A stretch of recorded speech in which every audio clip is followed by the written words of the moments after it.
dry surface of skin and moist surface of pharynx. Main function is to provide protection against chemical and mechanical stress. More than one layer of cells, limited role in secretion and absorption. कह रहे हैं how many of the above statements are correct for compound epithelium?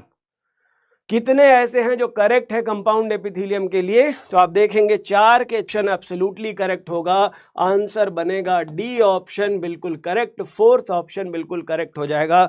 बहुत सारे बच्चों ने सही किया है, मुझे पूरी उम्मीद है कि बहुत सारे बच्चों ने सही किया होगा, answer D will be correct. OMG कर दिया तुम लोगों ने, तो गलत कैसे कर दिया बेटा? ए भी किया है, बी जंक्शंस पाए जाते हैं। तो कनेक्टिव टिश्यू जिसमें सेल्स दूर दूर प्लेस्ड होती हैं, ध्यान से सुने, कनेक्टिव टिश्यू के अंदर सेल्स एक दूसरे से काफी दूर दूर होती हैं। ये देखो, ये एक सेल है, ये दूसरी सेल है, कह रहे ये दूर दूर हैं, कह रहे इनमें जंक्शंस पाया जाना थोड़ा रेयर है, जहां जब तक सेल्स एक दूसरे के क्लोज कनेक्शन में नहीं आएंगी तब तक उनके बीच में जंक्शन नहीं बनता। ये नहीं दिया था, लेकिन फिर भी एग्जाम्पल के साथ बता दिए हैं ये 3 तरह के जंक्शन। कुछ बातें खास हैं जो बहुत इंपॉर्टेंट है, बताइए मैंने कि जंक्शन सारे टिश्यू में हो सकते हैं जहां 2 एपिथेलियल सेल एक दूसरे के कांटेक्ट में आती हैं। ठीक है बच्चों, क्लियर है बच्चों? अब सुने ध्यान से, एक इंपॉर्टेंट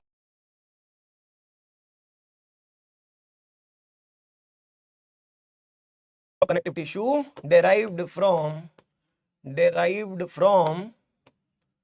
derived from mesoderm, बहुत ही इंपॉर्टेंट क्वेश्चन है ये, mesoderm से डेराइव होता है। एम्ब्रियोनिक सेल में ये मीजोडर्म से डेराइव होता है। एपिथीलिया एक्टोडर्म, एंडोडर्म, मीजोडर्म तीनों से हो सकती है, लेकिन ये ऐसा स्पेशलाइज्ड टिश्यू है जो केवल मीजोडर्म से डेराइव होता है।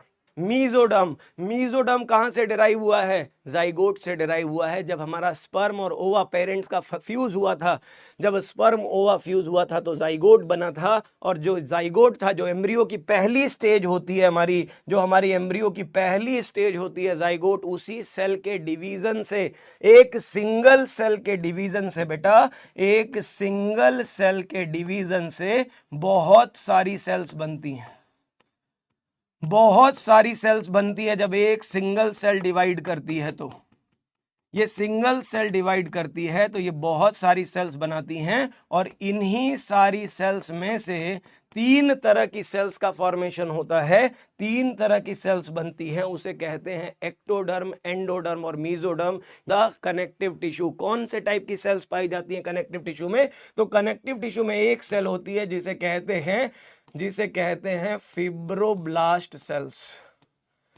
एक होती है फिब्रोब्लास्ट सेल्स, कहते हैं इसे फिब्रोब्लास्ट सेल्स। नाम से ही समझ में आ जाएगा अगर आप देखोगे, फिब्रोब्लास्ट सेल्स ऐसी सेल्स होती हैं, नाम से ही समझो, जब ये ब्लास्ट करती हैं तो फाइबर बनाती हैं। फाइबर बनाने वाली सेल्स ये बनाती हैं फाइबर्स, तो इन्हें कहते हैं fibre forming cells. Fibre forming cells, तो मोस्ट कॉमन जो होती हैं वो सेल्स होती हैं fibroblast cells. The most common cell of connective tissue is fibroblast. याद रखेंगे, जो फाइबर बनाती हैं, फाइबर को सीक्रीट करती हैं, एंड साथ ही साथ ये जो ग्राउंड सब्सटेंस जिसे मैट्रिक्स कहते हैं, इसको भी सीक्रीट करने का काम करती हैं। तो आप लिख सकते हैं it also secretes the matrix, जो जिसे हम फ्लूइड मैट्रिक्स कहते हैं। फ्लूइड मैट्रिक्स का फॉर्मेशन भी यही करती है। तो फाइब्रोब्लास्ट ऐसी सेल्स होती हैं जो फाइबर्स फॉर्म करती हैं, सीक्रीट करती हैं मैट्रिक्स, जिसे ग्राउंड सब्सटेंस कहते हैं। मतलब कनेक्टिव टिश्यू की ये जो सेल्स और मटेरियल्स कह रहे हैं सेल टाइप की होती हैं, डिफरेंट फंक्शंस होते हैं। अभी आप केवल नाम लिखेंगे और इन 2 सेल का फंक्शन लिखेंगे जो मोस्ट इंपॉर्टेंट है, बाकी फंक्शंस अभी अलग से बताना होगा, डायग्राम के साथ बताऊंगा मैं। कोलेजन, और एनिमल वर्ल्ड में पाया जाने वाला मोस्ट अबंडेंट प्रोटीन होता है कोलेजन। ये भी बहुत इंपॉर्टेंट क्वेश्चन है, आप चाहो तो यहीं पे मार्क कर लो, बायोमोलिक्यूल में भी पढ़ोगे।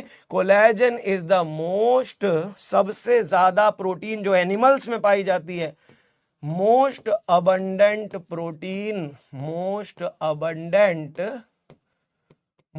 Abundant protein in animals, in animal world. Animal world में सबसे ज्यादा जो प्रोटीन पाई जाती है उस प्रोटीन का नाम होता है इज कोलेजन प्रोटीन। तो कोलेजन प्रोटीन के बारे में ये बहुत इंपॉर्टेंट क्वेश्चन है जो आपको याद होना चाहिए। कोलेजन फाइबर्स यहाँ पे पाए जाते हैं, नेटवर्क होता है जो स्ट्रेंथ देता है, स्ट्रांग बनाता है, हमारे जो कनेक्टिव टिश्यू है उसे स्ट्रेंथ देना इसका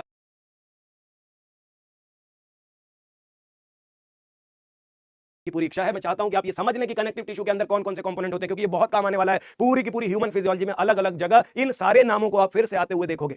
पूरे ह्यूमन फिजियोलॉजी में ये नाम कहीं ना कहीं बहुत काम आने वाला है। धीरे हो सकता है पढ़ा रहूंगा आपको, लेकिन कंसेप्ट आपको पूरा क्लियर कराने। इलास्टिन प्रोटीन, इलास्टिन प्रोटीन इनके अंदर पाई जाती है। तो बहुत इंपॉर्टेंट पॉइंट है, मैं थोड़ा सा धीरे हो सकता है पढ़ा रहूंगा आपको, लेकिन कंसेप्ट आपको पूरा क्लियर कराने की पूरी इच्छा है। गुड कनेक्टिव टिश्यू भी एक स्पेशलाइज्ड कनेक्टिव टिश्यू है, इसमें आते हैं ब्लड और लिम्फ। तो क्वेश्चन में पूछा जाएगा कि